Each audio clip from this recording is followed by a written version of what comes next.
Is it possible that I can invest my money somewhere and get 9.62% on my money? All right, let's talk about it. So today's topic is going to be I-bonds. What are the features? Are they for real? What kind of rates of return can I expect? What are the loopholes in an I-bond? And how can I buy more than the $10,000 allotment that the federal government sets? All right, before we get started, please like, share, and subscribe to my YouTube channel. I put out videos multiple times a week on mortgage information and investments.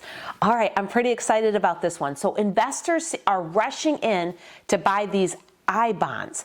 It was just discovered that in May, the inflation rate hit 8.65%.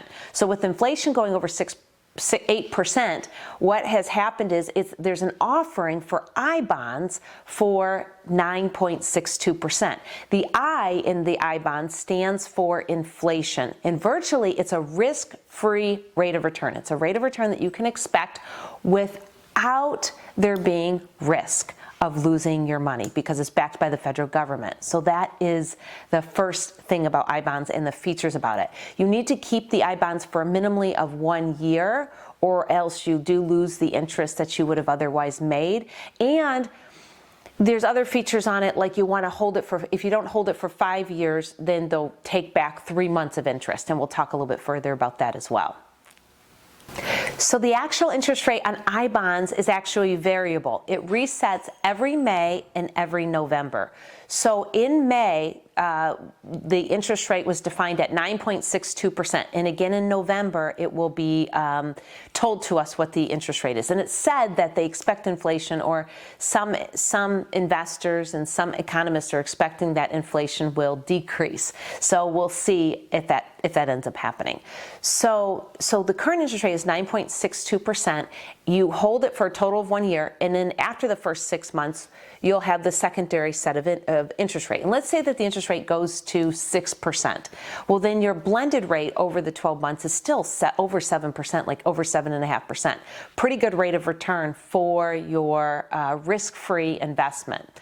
Now, if you were to hold the money for 12 months and then you withdrew it, let's say after 9 months, let's say you withdrew it before the 12-month period, you would lose 3 months of interest. So it would make your blended rate somewhere around 5.85%. Still a pretty good rate of return for totally risk-free investing in the U.S. federal government.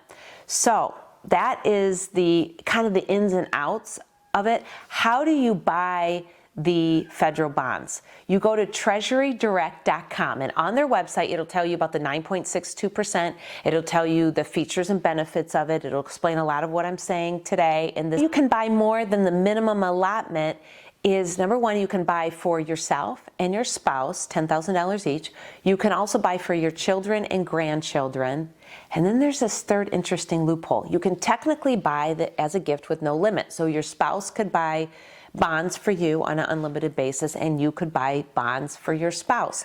However, if you each have purchased the bonds in the first year, the $10,000, and you need to wait for the second year, and who knows what the interest rates of return are going to be in the preceding years coming up.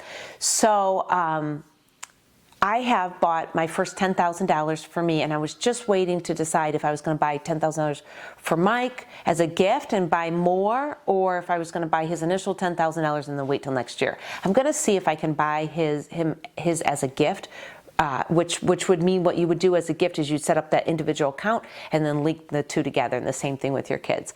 So treasurydirect.gov is the website that you're going to want to go to, and you can make your purchase as little as $50.